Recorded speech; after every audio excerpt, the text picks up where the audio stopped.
From the Standing Stone Farm Studio right outside downtown Nashville, it's time for the most ridiculous sports podcast in the world. So sit back, relax, and listen as Bobby Butler and Brandon Bond crack open a cold one and talk all things hockey, pop culture, and complain about everyday situations. It's the Pucks Out Podcast on the Penalty Box Radio Network.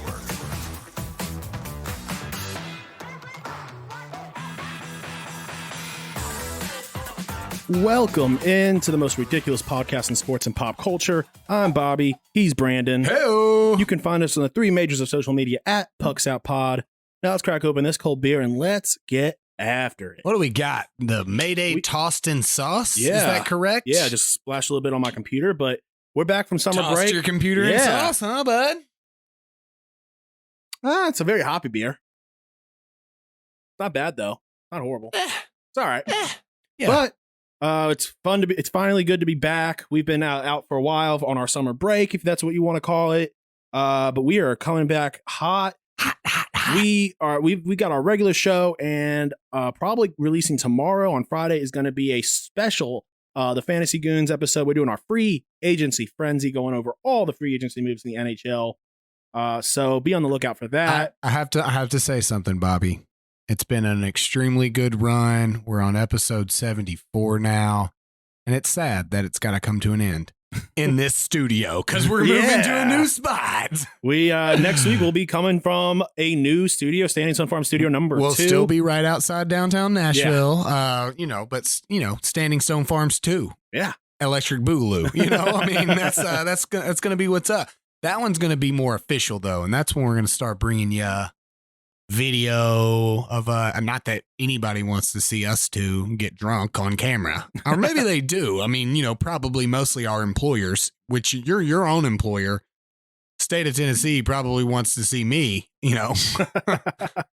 Today we are covering the Evander Kane and the Blackhawks situation just a little bit, the college football shakeup, and covering the Seattle Kraken expansion draft. Check us out on What a Maneuver and Patreon to support the show. We'll soon start putting some stuff out on Patreon. We've got our Mayday show, August 14th, not too far around. We'll be joined by Justin Bradford, and our free agency frenzy show coming out. But it did feel good putting that SEA next to actual stuff to talk about. We actually have players to talk about for Seattle. But how are you this week, bud? Pretty good, man. Moving, obviously, so as good as you can be during a move. Stephanie and I are pretty, good preppers. And so we already have boxes packed up. And so we got pretty much all of what we needed done. That like everything that you've come in and see is stuff that couldn't leave yet because our internet doesn't get set up until the 6th on Friday. And so, I have to have internet to work because I work from home. So Jackson, big shout out to a friend of the show, Jackson, my brother. He hit me up on Thursday and was like, "Hey, I'm gonna have a 12-foot trailer this weekend. If you need some help." Yeah, obviously I would need some help. So as good as I can be while moving, Chattanooga was fun. Missed you last week, bud. Glad that the COVID scare didn't get you guys, but I'm doing well, man. I'm excited to get in that new studio where there's going to be a lot of pool conging. Yeah. That'll be nice. How about you, man? Good, How you man. Doing a lot of we're with the summer coming in, we're getting a lot of yard work done. I spent that darn grass, right? Don't you wish you had corn? I hate grass. I hate grass with a passion. It's just it's worthless. I'm not getting on that tirade. But just plant. I know, because last time you promised that you were gonna grow, what was it, like cabbage or something? Cabbage is hard. Either way, just trying to do yard work with a shovel, that's bullshit. But I probably outside for about, I don't know, however long, from about 9:30 to 6 p.m. is. Got a little tan, more burnt than that. But yeah, just been going at it, and I'm been excited to get back in studio. Yeah, dude, super glad to have you here at Standing Stone Farms 1 for the final run. It's been a good run here. Let's jump straight into the news. Everything you need to know about what's happening on the ice. It's time for news from inside the boards.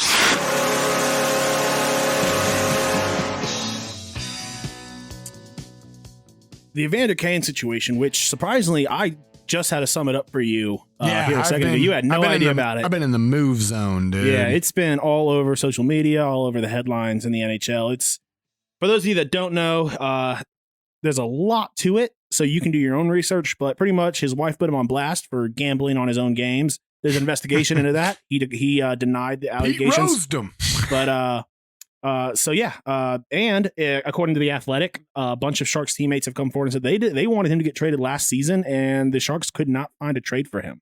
So didn't he? And he he's taken a voluntary leave of absence from the Sharks, which we all wish we could do from the Sharks from time to time. But, So I mean, listen, even these allegations, knowing his backstory, I think that makes him untouchable unless there is concrete proof that he didn't do it. And even then, having that over your head is going to not be great for him. Yeah, even then, even if he is exonerated from the allegations that are at hand, he's shown over the past year, even before these allegations came out, that he's not really touchable. He has a big, huge contract. He doesn't bring anything to your locker room. Clearly, teammates are wanting him out. He takes away from the locker room. He takes away from the locker room. And yeah, he's a good hockey player. I'm not going to sit here and deny that. But locker room chemistry means a whole lot. And I just don't see that he's touchable, even if he is exonerated from this. The Blackhawks to release the findings of their sexual assault investigation. Originally, we did not know if they would release the findings, but they said today that they will be releasing the findings from this internal investigation and have already pledged to make changes within the system. So I'm looking forward to see what comes out of this. Like I've always said, when somebody investigates themselves, you're not going to get much out of it. Right. Yeah. I mean, look, we investigated ourselves. We found that there was no wrongdoing. Yeah. Okay. I mean, I'm a good guy. So, yeah. And it's the Blackhawks. So, question answers itself, right? Yeah. So, but, news that we're not going to cover today, there's a boatload of player movement around the league since we've been gone. Too much to cover in this show. So, look forward to our free agency frenzy show, and we're going to cover everything. But one thing that we should cover is, of all the moves, is there a particular player move that you are most surprised about or really like? I mean, obviously, to me, I'm not a fan of the Flower being in Chicago now. I think originally they got him to flip him, and then they pulled we're actually keeping you. Gotcha. Because originally he was thinking of just retiring and not playing for Chicago. Yeah. Then I think it came out that they were going to flip him to another team, and they tricked him into signing that contract. There's a whole lot. I mean, Mrazek to Toronto is interesting to me. I mean, do they really believe in Freddie Anderson? Well, he's not with them anymore. So Mrazek signed with Toronto. Freddie Anderson is with. Okay, no, I was misreading. Okay. Yeah. Again, so, I've been out of the loop for I was weeks like, I'm pretty sure I copied and pasted it from the site, but in a more readable. So Freddie Anderson's in Carolina now. Honestly, I think him in Carolina is going to be. I think that's better. I think it's a better fit for him as well. Yeah. I think a great good goaltender. A great move that I like, and I don't want to get too far into what we're going to talk about, but I love Ryan Reeves to the Rangers. I feel like that's a big piece that they needed. Yeah. In my opinion. So. What about you? I mean, is there anybody in particular that I think that obviously I like Darcy Kemper to the Avs. I don't. Not because I like it, because I think it's gonna be good. I like it as an interesting trade. I don't know if he's the guy for a team that's chasing a cup, to be honest. Yeah, I mean, that's been Colorado's story, right? Is they've just continued to sign all these goalies that may have this opportunity to help win them a cup, and I just don't. I don't know about it. I do like the Rittich to Nashville. I did like that too. I also like as a Nashville fan. Yeah, I like Ryan Suter to Dallas. I think that's a good fit for him.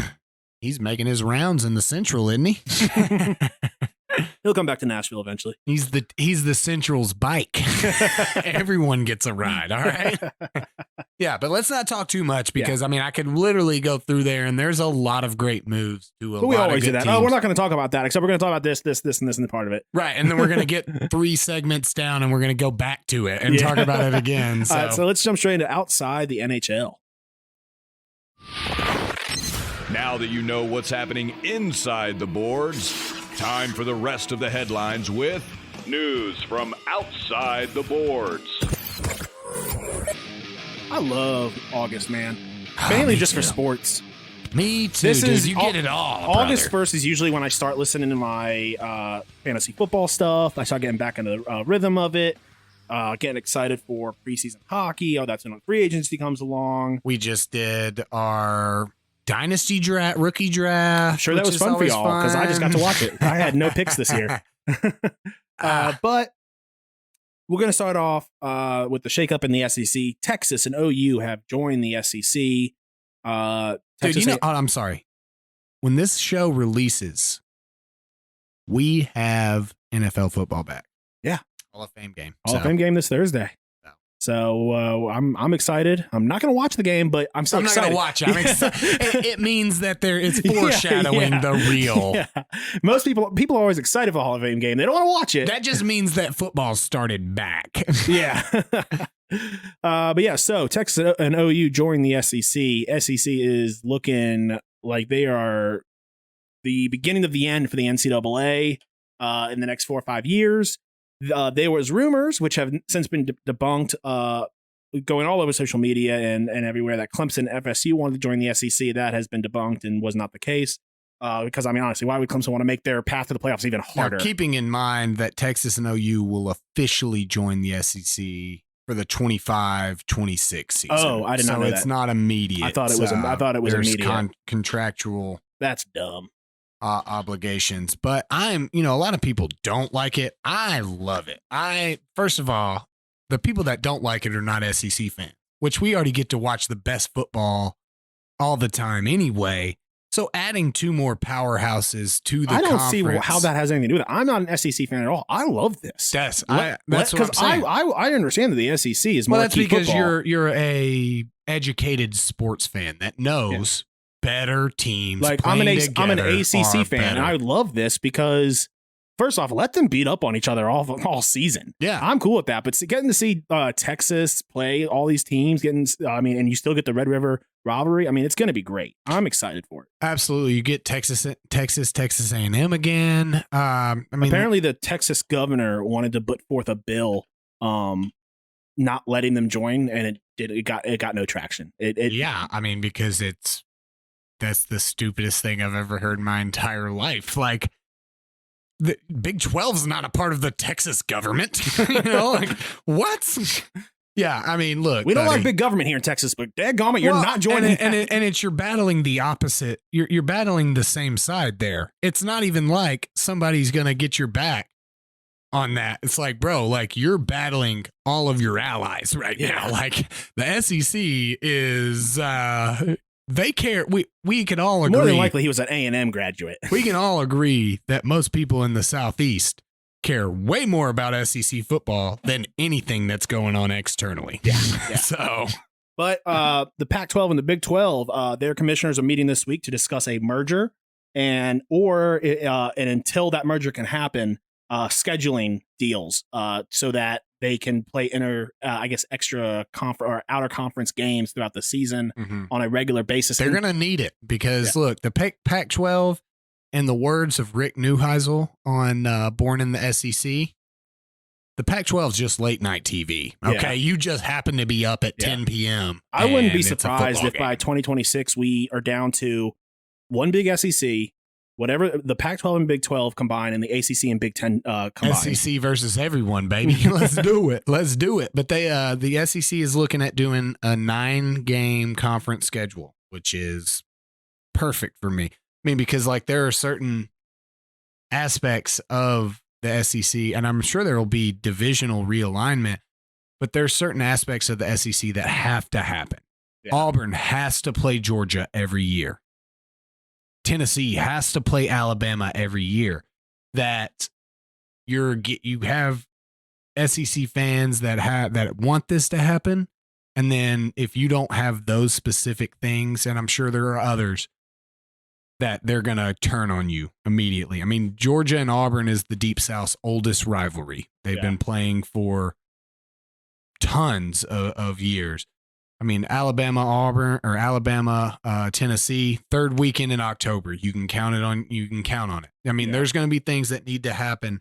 I've heard some different talk about if they bring in 2 more teams after Texas and Oklahoma, going into 3 6-team pods, which I don't dislike.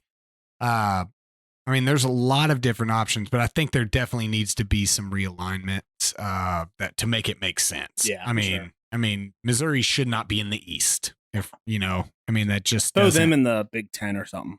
Well, no, I'm saying they shouldn't be on the East. Oh, in the East. Yeah, well, I was saying they shouldn't be in the SEC to begin with, Missouri. We don't remember this really, but that's exactly what everybody said about South Carolina and Arkansas. I mean, have you ever remembered a time where South Carolina and Arkansas weren't SEC teams? No, but it's not like, I'm not saying because of their talent. I'm just saying more their location. Yeah, like their location is more Western. They should be in the West. So I mean, there should definitely be some realignment for. I mean, eventually, when you get, unless the NCAA is going to allow more games per season, eventually they might have to have 3, divisions within the SEC. Well, you play every team in your division, and then you have 3. At this point, you have 3 rotating teams that you play on the other side. Everybody has 1 team they play every single year that's on the West versus East, and then they have 2 other teams or 3 other teams that rotate. And you play them 2 years. You play a home and home. But I'm excited though. Yeah, I'm very excited. And I didn't put this on the doc, but the top ranked quarterback prospect in the country is skipping his senior year of high school and is going to play football at Ohio State. He came out and said it has to do with the fact that he can profit off his likeness because his likeness is being used everywhere already as the number one. So good. It's so good that this should happen. This should happen. And of course, Karen's on social media like, oh, well, he's skipping his education. He's already finished all of his. He has literally 1 class left, which is an elective. He has more classes than you, person who's complaining. He has all of his high school credits to graduate. He's taking care of that. I'm sure he had help from coaches and a bunch of other, people, tutors and stuff. Obviously, the Clemson FSU rumors have been a little bit dispelled. The SEC had stated they bring no value to the team. They already have ESPN contracts. Yeah. They don't bring any extra money in. What I, rumor-wise, have heard, and I'm sure you'll be either excited or absolutely not excited, and I think you mentioned it to me, Notre Dame. I mean, if you could lock down Notre Dame, they are one of the biggest money. TV draws in the country. That's the biggest brand. They literally have the NBC contract on their own. They don't only provide value to, the SEC football schedule, but they provide value money-wise. They provide value. I think it's a good 2-way street to where Notre Dame can get a lot more street cred.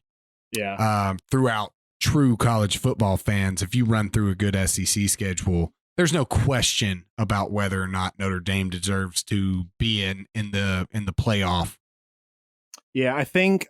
The only thing is, I don't know how that would mix in with the ESPN contract. And I know the ACC has been reaching. I know the ACC has been trying to lock down Notre Dame for years now. Yeah, but the ACC has never been the SEC. No, yeah, and so branding wise, they like to be their own, and I understand that. But there's going to be a point in which they're going to have to conference up, and so why not conference up with the best of the best? In my opinion. Yeah, and so I'm reading this right here. So in 2020, Notre Dame joined the ACC for a 1-year trial run. They finished that season undefeated, playing in the ACC championship game and making the college football playoffs. In fact, because Notre Dame was eligible for a full share of the ACC. That was last year for the COVID season. I think so. Yeah. Yeah. The school earned more from its media rights than it would have. Because they were playing bigger team. I mean, not that I'm saying that USC and Stanford aren't big games. USC, honestly, as a Notre Dame fan, Notre Dame fans treat USC. That is a massive game. That's what I'm saying. Yeah. I mean, I'm not saying that that's not a big game, but for the most part, if Andrew Luck's not there, nobody cares about the Stanford game. The Michigan game is a big game, but you can keep playing those games. You can have a few out of conference games that you can play. An ACC athletics director said, Notre Dame is its own animal. We would love to have a Notre Dame. and we know it helps make us some money, but we don't always like it when they take bowl bids and stuff like that. But I don't. But and that they wouldn't be upset if Notre Dame didn't join. He also said you can't make Notre Dame do anything. That they can survive on their own as an independent. They're the only school that can survive as an independent right now. Yeah, because of their name value. But at some point, especially if the NCAA is out, that's going to end. And so you don't want to get left out in the dark, in my opinion, as a Notre Dame. Yeah, they actually talked to several unnamed SEC athletic directors about Notre Dame, and they said that them being independent is central to their identity. And they are already projected for this year to be the 5th richest in the country school and the athletic department. And that, they... With how many national championships in the BCS and college football player? Yeah, I think that, and that's... it's a double-edged sword kind of thing where, if you're not looking at national championships, which you should be, it's the only thing that matters, then Notre Dame is a thriving as independent. And I don't disagree. They're making a lot of people a lot of money, and that's no question. But as a football player, at this point, you're not getting the same exposure that you are when you go play for the Big Ten, the ACC, or the SEC. It's just not happening because Notre Dame fans watch Notre Dame. College football fans don't watch Notre Dame. I I may watch a Notre Dame game when they're playing at USC, but only if there's nothing else on that have any implications. Yeah. One of the big caveats when multiple people who were talking to ESPN is that because of the playoff model, only schools that win their conference are in a bye week. Meaning Notre Dame will always have to play one additional postseason game, but on that front, it's a win for the Irish, who they spend every year defending themselves against criticism that their path to the playoff is too easy, which doesn't include a conference championship. But so they always get to say, well, we never get bye weeks. So, I think that's not like, great. And I guess it's more money because you always get that extra money. But that's one reason why it's going to be harder for you to win a national championship if you never have a bye week. If Notre Dame goes and wins a national championship, that is going to be worth more money than that one game. And so you're a Notre Dame fan, or I don't know, playing at SEC, even if I guess they would be SEC. What? I don't even know where. If they join, probably hypothetical East. Situation that they join the SEC. If they join, they would probably just for money's sake, because I truly feel like Notre Dame, they look at it from a monetary standpoint that says, you know what? Yeah, we can make a lot of money from a national championship. But if we just are always in the talk of a national championship and never actually win it, we're making money. So if they're like, if we play Alabama every year and we get smashed 52-0, guess what? Notre Dame fans are going to forget that every year we're always national championship. Yeah, every year we're always going to be ranked higher than we should be, and it doesn't matter what we do. But see, the difference is that you get that 6:00 ESPN game or that SEC game of the week. It's hard to pass by. Yeah. But the problem Notre is Dame. that, they can get that, but most Notre Dame games are NBC primetime. Well, so they're already primetime for almost all their games throughout the season. I understand because they have their own individual contract with NBC. But guess what happens a lot in college football is you happen to watch the next game. You're on either a channel that is going on to the game that you're going to watch, or you happen to watch the next game that's on the channel that you were already watching. Or if they are able to work out, because people are saying, oh, well, they can't do NBC and ESPN. Money talks. And I'm sure the SEC, again, in this hypothetical situation, could say, you know what? It's Saturday primetime. Maybe at 5:00 we do Texas, Oklahoma. Then at 6:30, Alabama, Notre Dame over on NBC. People are switching back and forth. SEC has contracts. Well, what I'm ESPN. saying is in this hypothetical, so they would their lawyers would figure out, say, hey, whenever a team plays Notre Dame once per, your difference is going to be ESPN won't want that. Yeah, it's going to be the SEC wouldn't care. If they're getting paid, they wouldn't care. But ESPN contractually wouldn't let NBC get the biggest game of the year. So then for them to join SEC, then they'd have to drop NBC then if they probably so. Which I don't see Notre Dame doing, or NBC letting them. They have like a ridiculous contract. It's like, isn't it like it's like a 30? It's like some insane contract for Notre Dame and NBC. I'm sure there's some sort of buyout that if the like you said, it's probably not going to happen. But if the money talks, and if you start getting left out of left out of college football playoffs because you're not playing the same schedule as the Texas, the Oklahomas, the Alabamas, the Auburns, the, Floridas, then that's where, I guess it's not going to change for Notre Dame because people are going to watch Notre Dame no matter what. So it's probably not going to happen. Yeah, I'm reading this. Notre Dame, even outside the U.S., where when they look at U.S. viewership versus non-U.S. viewership for SEC and stuff like that, it's a massive drop-off, as you'd expect.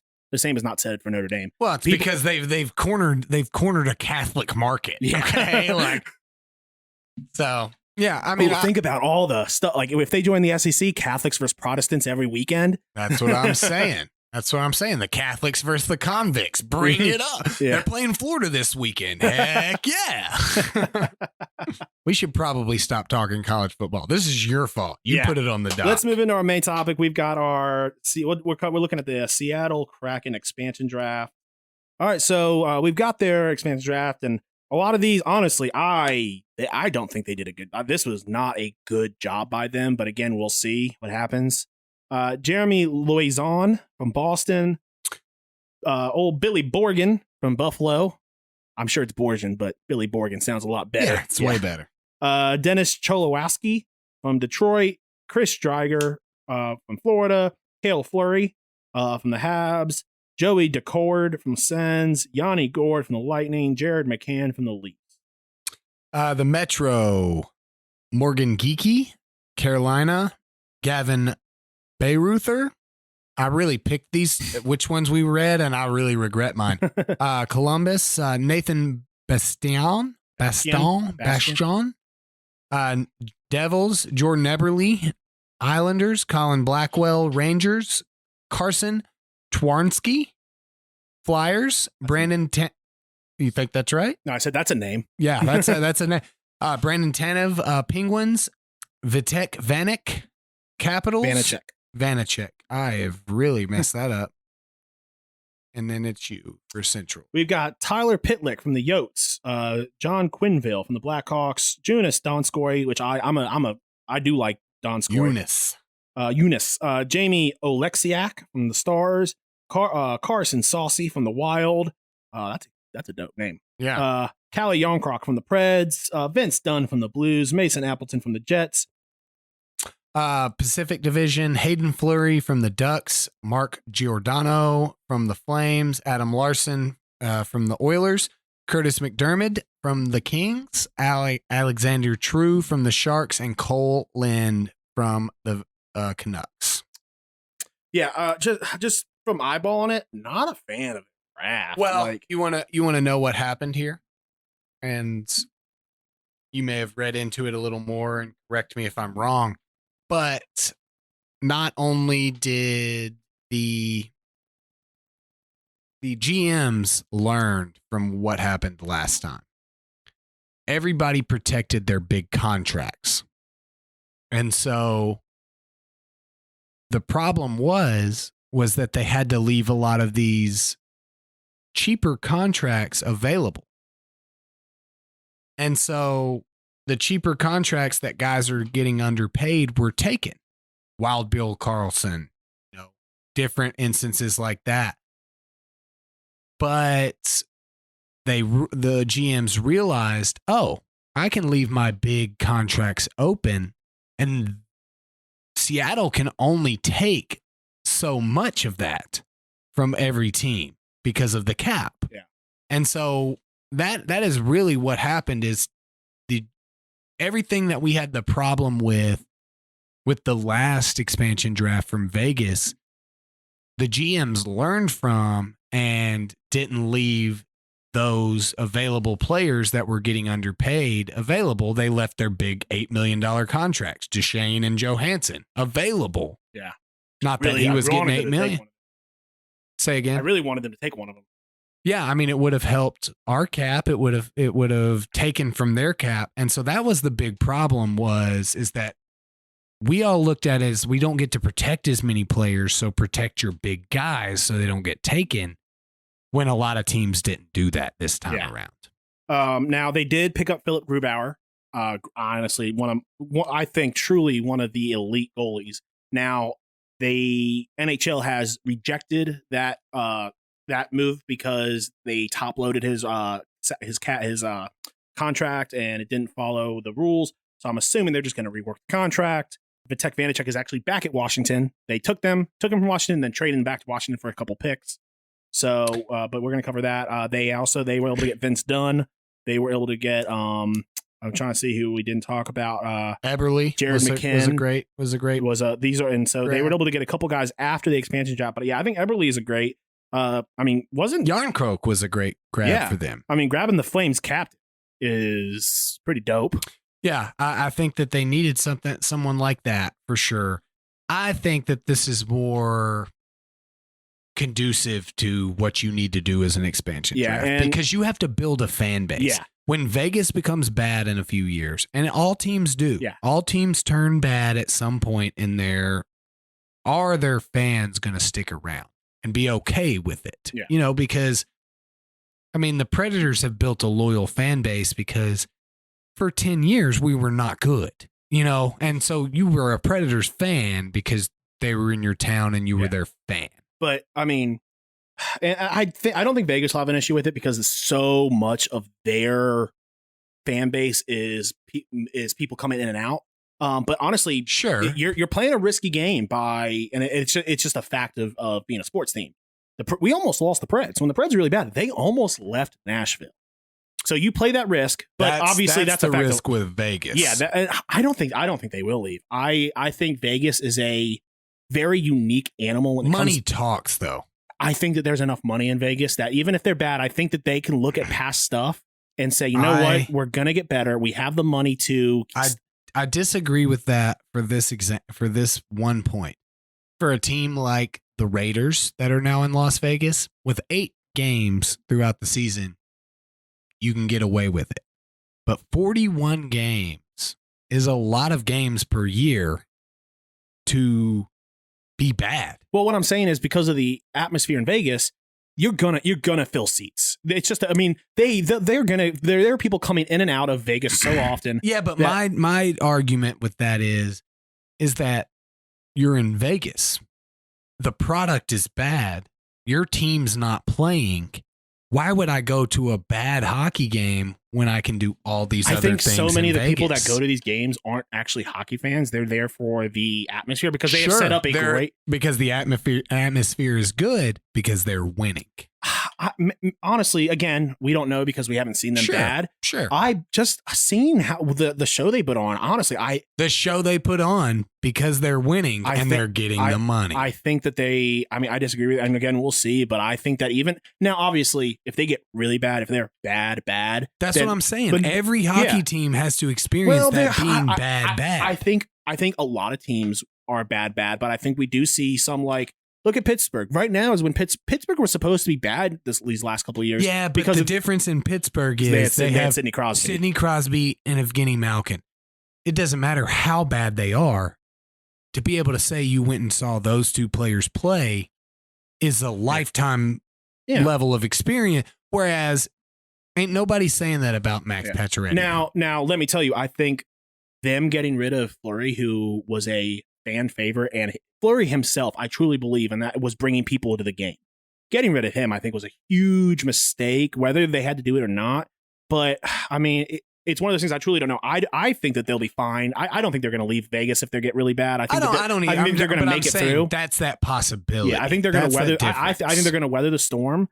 But every team, unless you are Montreal or Toronto, even if Toronto were to be bad like Detroit or it was for the 3 or 4 years, they're not moving out of Toronto. No, they're not getting rid. Toronto's not getting rid of them. Whereas the Preds almost we're almost halfway out the door at one point. The difference is it's not the city that chooses. It's the guys that only care about making money that are choosing. And so that's more of my point. I don't think that. I just think that you build a more loyal fan base, which is more necessary in Seattle. I'm not disagreeing with a lot of your points that you're talking about with Vegas. I agree with that. It is a city that has been wanting pro sports for a long time, but there was a reason why there wasn't pro sports there for a long time, right? Yeah. Do you think that do you think they can truly build a loyal fan base in Vegas to what every other team could? No, and that's my point is I don't think that they can build that loyal fan base. I think like 32% of every game is out of town. That's what I'm saying.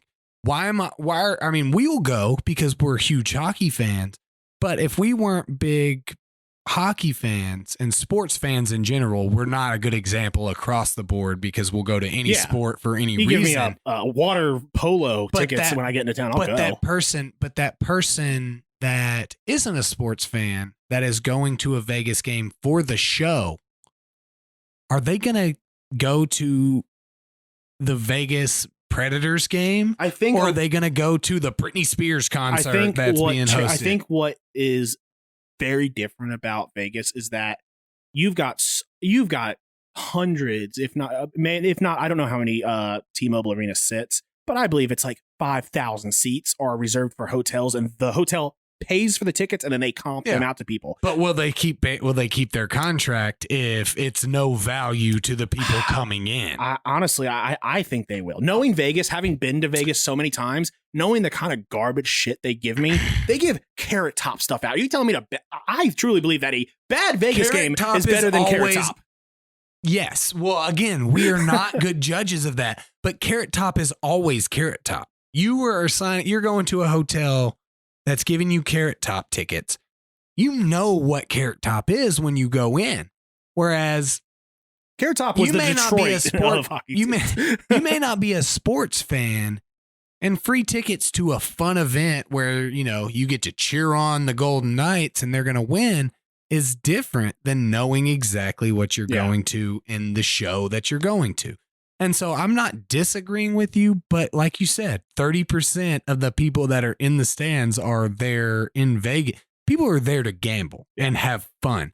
And so if it's not fun, then why am I here? Is what I think a lot of folks will say.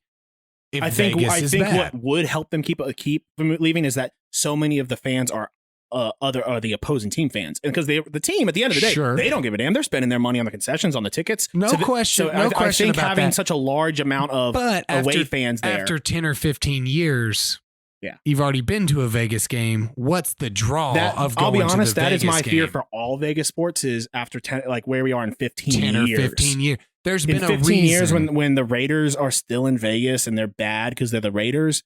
I mean, it's but that is where that's where football has the advantage, where there's only 8 games a year and your team may not play there. Do we know if the Raiders is that going to be an inside or outdoor stadium? It's got to be inside. Probably a dome. Because if it's outside, nobody's going to want to sit through that in the middle of summer. Yeah, in the desert heat. Yeah. I'm assuming it's going to be a dome, which honestly I don't like that all new arenas are domes. I wish that they would. I wish they would do more like what Seattle does, where it can almost fully open up if they want to. Yeah, or what is it? Dallas, Minnesota has a retractable. Yeah, right. I mean, I think they all need to be attractable. Retractable. Your new stadium needs to be attractable to me. But I also don't like the fact, like domed. I hate the fact that we will probably never again see a Super Bowl in the snow.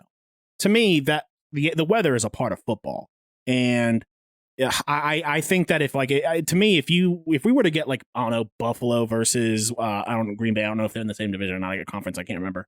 But if I see those two teams, I want to see that game in January in the snow.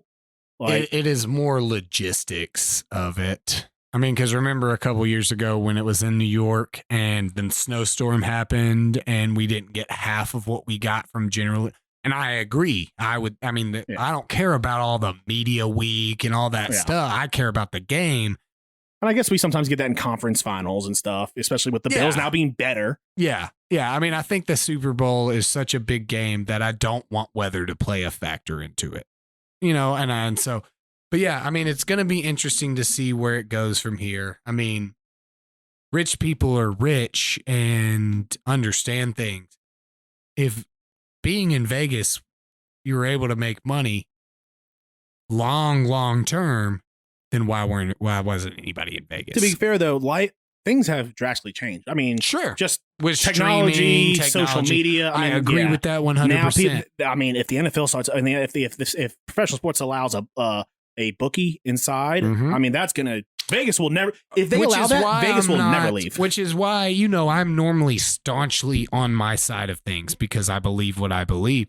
But I'm not hardcore arguing with you that you're wrong. It's more of just my thought process. You could absolutely And I'm on the be same. I'm not right. 100% like, oh, they're never leaving. Because I mean, now that I think, I'm like, well, I don't think Yeah. they'll ever leave either, but I'm just saying, can they get through being bad? Yeah. And that's the biggest hopefully key we see for it soon sports. from Vegas.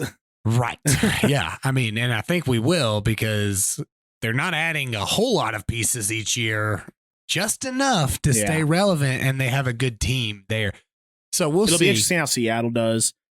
What do you think the end of this? Do you think that Seattle will make the playoffs, just miss the playoffs, or No. be far out of the They're playoffs? going to miss. They're going to be far out of the playoffs, in my opinion. This is exactly what we thought about Vegas last year. And like a lot of last people year, are like, few oh, this years is ago. not their roster sucks compared to Vegas roster. It's like, to be honest though, when Vegas was done with their expansion draft, everyone was like, oh, they got a bunch of nobodies. It's like people they I still think had some pieces. Yeah, they had some they pieces. may be okay. Well, I'm not to saying be fair, that they when won't I be. remember, and I originally looked this up before we were supposed to record last week, but then we had a COVID scare, that it was like, I think like 80% of Vegas's current roster was not from the expansion draft. They made moves months after that because players wanted to go there. Yeah, Though I think players don't want to go to Seattle.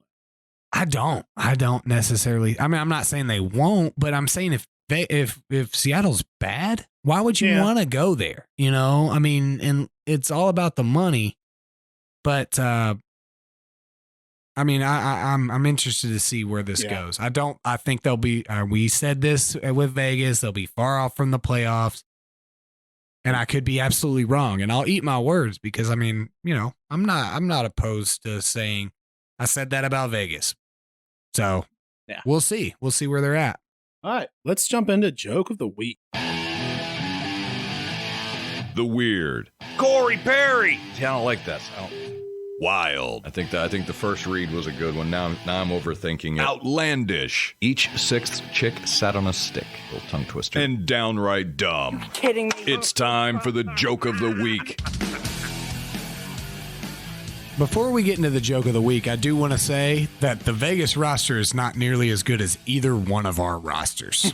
So The Seattle roster. yeah, we need to do that. We got to do that soon. Yeah, we will. We got to do that soon. But all right. 3 injured after iceberg wall collapses at Titanic Museum attraction. This is from here in Pigeon Are they Forge. like deadly injured or are they just like a little injured? Because I don't want to laugh too hard. The extent of their injuries is unknown at this time, and all 3 were taken to the hospital. Not going to laugh too hard. This is from, it happened in Pigeon. I didn't know there was a Titanic thing in Pigeon Forge, which seems like a weird place to put the Titanic exhibit. But yeah, I mean, there's lots of stuff at Pigeon Forge. Ripley's Believe It or Not. Like, let's we're see. in Tennessee. I believe anything, buddy.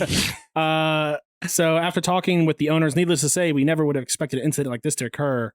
As the safety of our guests and team members are always on top of our mind. You never thought an iceberg would hurt somebody at the Titanic? I mean, it seems like the common sense that would happen. Seems like they should have been on the lookout for icebergs. That's what I'm saying. I mean, what do you do? Like, did we not go through this before? They were telling you this is an unsinkable ship, and then boom, sinks. Yeah. I mean, killed Leonardo DiCaprio. Yeah. You didn't see this coming? Like, what? It was this funny thing. It was like if the Titanic happened today and people were like, I didn't see an iceberg, therefore I think it's fake news. The boat's not going down. It's I'm not dying. I'm not dying today. Nobody I know has died yet. Am I in the freezing water? Yes. Do I think that this was organized by the media to make me feel like I'm freezing and I'm really in my room, but it looks like there's a bunch of water around me? Also, yes, I believe that. I do wish that they had released some sort of video of an iceberg hitting. Yeah. What? Like, why are you standing so close to the iceberg? Yeah. Like, did it fall like 15 feet out? Like, why are you letting people walk up to the fake iceberg? I like to think it was actually just sitting in the middle of the walkway and people just ran into it. Or like they tried to turn at the last second, just like, oh, my arm. They're like talking to their buddy. And then, then they look and they're like, no. But all right, we are finally back onto the summer of Bond. It's been a while. We were talking about Of Her Majesty's Secret Service with George Lazenby. It was not good. Yeah, it wasn't horrendous, but yeah, I agree with the not good. Okay. Yeah. I will say that I thought I would watch this and miss Sean Connery a lot. And it's not that I miss Sean Connery in this. I think that, and honestly, George Lazenby wasn't the worst. He wasn't bad. No. I mean, for what they gave him, he's not the best Bond. I think he's not a spy still, which is the problem that both of us went into with the Sean Connery He seems like more movies. of a spy than Sean Connery. He was actually like going undercover and like kept his cover for a good bit. Agreed. I mean, he messed up a pretty important thing. Like, I mean, I feel like if you're a spy at that level, you should get your facts right. Absolutely. You should know who you're taking over. I don't think he actually had a book with coats of arms. I think he was just saying he had a book. Multiple girls like, can I see the book? And he's like, oh, well, the one thing I probably should have prepped. I didn't do. But I think he did. I think I saw it before he went in. I mean, it was just. I'm very confused on the plot. What exactly were the. How did we get from A to B? He brainwashed those women, the bad guy. Yeah. He gave them something to use. How was that going to? It was going to kill crops. Oh, okay. I was wondering how it was going to tank the world economy. So because the crops, it was going to kill the crops. It was going to create a famine. I may be wrong. I've just loosely. Maybe. But no, that was why it was like you can't use the ionizer or whatever. Yeah, there was a lot less sexual assault though, which I was pleased with. Still slapped a bunch of women. There was a lot more abuse of women. Very confused on the opening scene of him going onto the beach. I'm assuming he didn't know that woman. He did end up marrying her. From what I saw, was she committing suicide? Is that what he stopped her from doing? I'm very confused. I think that somebody was trying to kill her. Okay, I guess they didn't tell us that. So he fought. He had the whole fight scene on the beach. No, I'm talking about up to when he parked, watched her, ran out and got her. I think he was just getting in the beach. She was just getting in the water, and he's like, "Oh, we won't have that." And then he's spied out that there are people trying. I guess I looked down and didn't see that. But then, that's pretty. Well, what threw me off is that he's taken out of the water, and she's just like plain dead. Like she's like dead weight, and I was like, was she trying to commit suicide? And he was just like, no. Maybe so though. I mean, she was like, I do not want to be in this James Bond movie. It was very weird. Yeah, a whole lot of it. It didn't flow well. I mean, it seemed very that forced. was one thing, right? That was the one thing that you can't say about any of the Sean Connery versions is while some of it didn't make any sense and it seemed really stupid, at least it flowed together well and we got why it was happening. Also, there's one big trend in these movies in that so many master villains just give James Bond a room. Like, well, that's so weird. I think only one is he actually had to be in an actual prison, and that was the one, like the last one I think he was in. That was Goldfinger. All the other ones are, and because I think Goldfinger so far is the smartest villain. Yes. But like all the other ones, like none of them are smart. This is an international relative to the other villains. But none of them are smart. Like you have one of the most renowned international spies that have gotten away from almost everybody that they've come in contact with. Why are you not gunning them down? Yeah. Like immediately. I just don't get that. Like, just kill him. Just kill him. They're not going to know. Either they're going to know or they're not. It doesn't matter because like you're a super evil villain. Yeah. So when he got put into the car and the knife put up against him, was he being taken to the Spanish guy? Was that right?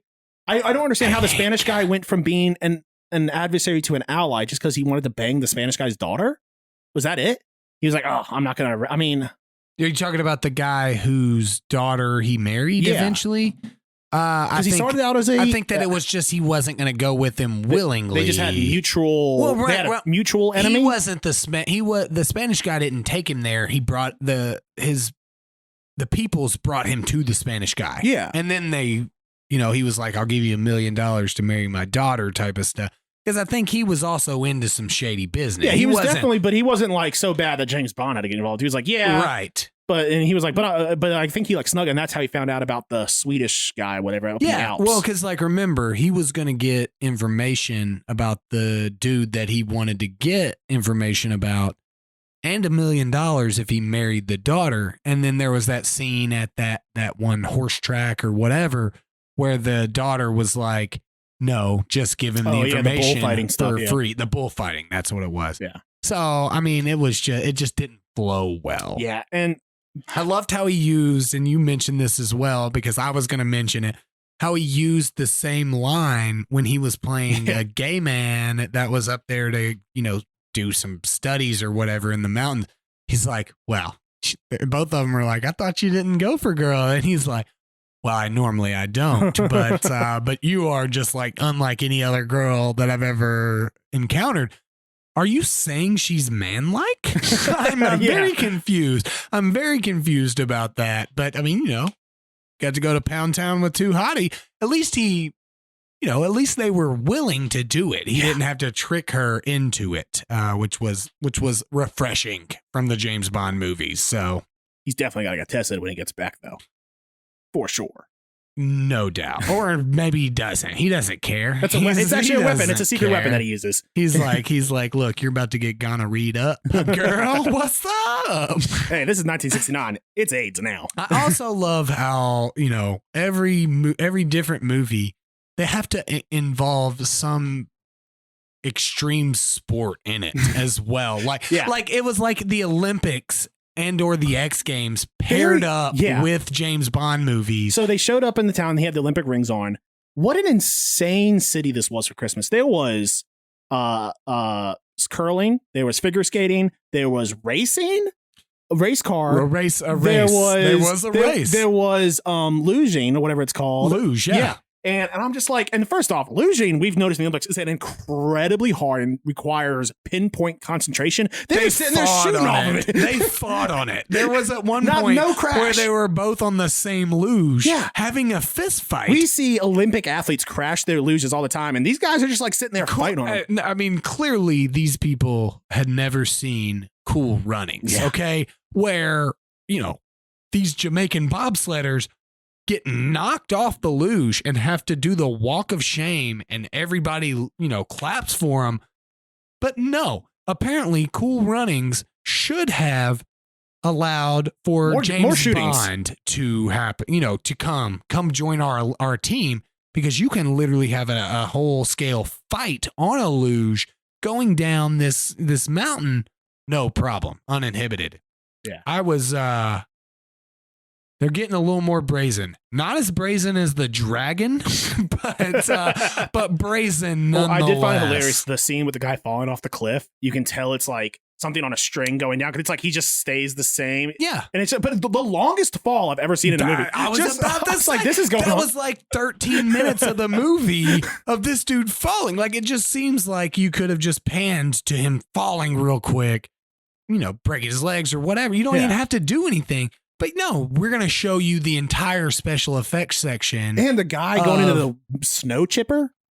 That caught me off guard. I'm sitting there, I'm like, oh. What was his line afterward? I Guy's got a lot of guts. And like they're jumping over the cliff and getting sprayed with bloody snow. Yeah, and see, like, it was everybody was going the same speed, and James Bond and the girl jump over that area with no problem. They were no closer to this, the snow plow than anybody else was.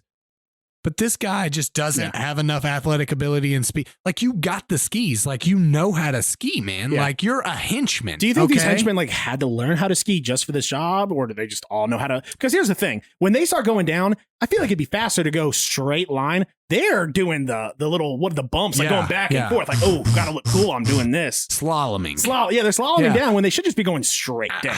I mean, it really boils down to what kind of organization Spectre is. Do they do their recruiting where they're from and then take their henchmen with them? Or do they recruit locally? Because if they recruit locally, you would have to imagine these guys are skiers. But again, one could not jump the 2-foot gap. So you have to think that this guy is not a local. He was just in the henchman union and got brought along. He got a job and he went. He's like, dang, this was a bad idea. I've only skied like twice, and I only went down the bunny slopes. Yeah. Also, wouldn't it have been faster for them to be like, hey, he's skiing down. Let's just get in the tram, meet him down there. Because it took them forever to get down there on skis. It absolutely did. They don't have snowmobiles either? That's number one question right there. I think you can't. I think that one at least does make sense because of the avalanche situation. You can cause an avalanche with the loud noises type of deal. But I just don't understand. Do you not have a sniper rifle? Did you, of all the henchmen that you've acquired, you don't have somebody that can take a shot at 200 yards? Yeah. I mean, well, they used assault rifles and then like they were just missing which is insane. yeah. Also, even James Bond, a trained spy, missed a lot with the sniper rifle. Yeah. Also, I mean, the what was the assault rifle. what was the guy's plan for climbing the mountain? What did he think he was going to do when he got up there? Like, I'm very confused on the whole situation.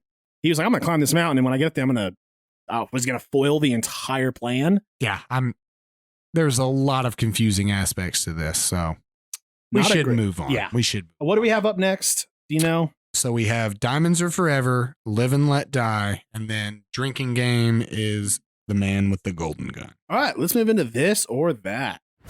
Time to cast your vote. Vote your cast. Choose your pick. Pick your choice. Make a decision and take a side for this or that.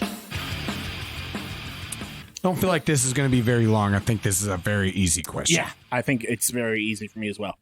All right, would you rather survive as Tom Hanks in Castaway or Robin Williams' character in Jumanji? Tom Hanks. Tom Hanks, 100%. Yeah. Robin Williams is being constantly chased and attacked. Yeah. I mean, Tom Hanks had a buddy with him. Yeah. Is the thing.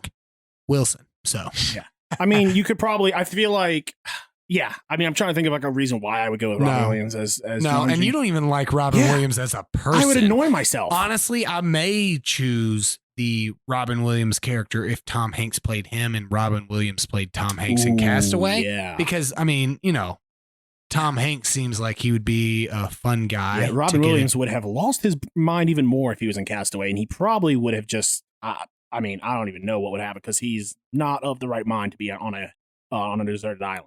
Yeah, I think it's easy. Tom Hanks, no question. All right, let's move into what are you binging? It's been a while since we're back.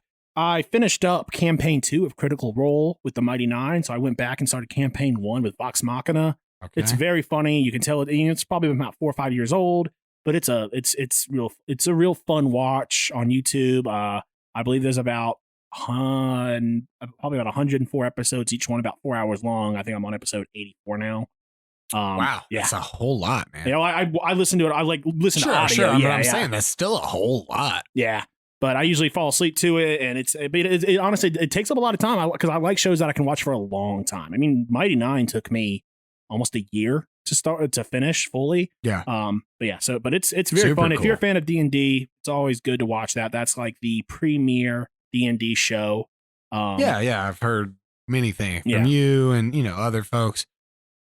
I finished Band of Brothers, which I talked about, but I have watched The Pacific, and I told you that I was probably going to be much more interested in Band of Brothers, but was definitely going to watch The Pacific. I've gained a whole new and different respect for the Pacific Theater. That, as far as a show goes, it's a lot different than Band of Brothers, but I think that was the point. Oh yeah.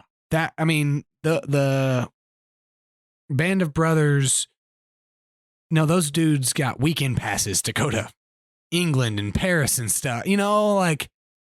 Dude, the Pacific was A hell. hell. Yeah, it was absolute hell for these guys. And one of the biggest thing was that, because it was the Marine Corps that was the Pacific. A lot of those guys were using World War I weapons still. Marines Yeah. got hand-me-downs and weapons that sometimes didn't even work. It is absolutely amazing to me what they went through and the absolute carnage that they were able to cause with, like you said, hand-me-down weapons, old weapons. You felt after watching Band of Brothers, there were aspects of it that were heartbreaking, and don't hear what I'm not saying and thinking that, oh, those guys in the European theater had it easy. No, I'm not. That was hell as well. But at least you felt better at the end of it. I mean, it was just watching the last episode of The Pacific. It didn't even make you glad that it was over. Yeah. It's like that war is still happening for those guys. You know, they got regular in the European theater, they got regular food and they got regular. I mean, there were times that they were going without water and going without real food and having worms and maggots and stuff in their rice. And it never made me feel good, but it made me appreciate, you know, all that those guys had to go through. It was rough to watch, and then I immediately rewatched it because I'm sure I'm rewatching it now because I'm sure there was so much that I missed, and like I think that it through my whole life as a big history buff, it's been undersold. Yeah, of what these guys actually went through. So I've been loving it. Masters of Air is coming out about the Air Force, which is a similar series. I think Tom Hanks is involved in that as well. And so I'm really excited about that. I mean, in my opinion, the last true, well-deserved war that we've been involved in. If that's not, I'm not trying to be rude or anybody that's been involved in anything past that, but we can all agree that there was good reasons to be there, you know? Sure. So, all right, let's move into what's snapping your stick.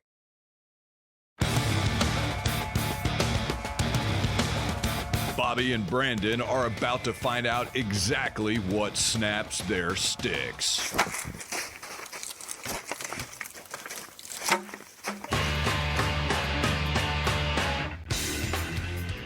I've got nothing this week, man. Life is good. I'm feeling good. life is good, but I've got two that I need to Hit me with it. they're very light complaints, but complaints nonetheless. Moving, number one. Yeah. Moving sucks, dude. It's pain in Always. the ass. And it's like, even when you do it right, it's still just that constant, like, long term on your head at all times. Like, I gotta get this move. And then you gotta find all your stuff and you gotta get it all out.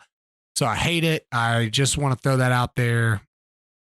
But for my sports answer, and I say folks, but there are two in particular. When I was in Chattanooga, I went to 2 Chattanooga Lookouts games. And I'm a colorful guy. They're doing the dance cam. I'm dancing. I'm trying to get people prepped up to catch me on the Jumbotron because I'm definitely going to be on it. I'm a blast. I was on it twice. Both the people I had gearing up to catch me on the Jumbotron missed me on the Jumbotron. So you two, you are who are, you're snapping my stick. It's to this day. It's been like 2 weeks since this has happened. And I'm raw about it, dude. I'm upset. Yeah. I mean, we could have been, that's my livelihood and your livelihood, Bobby. We could have had a famous host on the Jumbotron and no, they don't care about that. I'm frustrated by it. Yeah, I would be too. Rightfully so. But all right, guys, we will see you next week. Have a good one. Peace.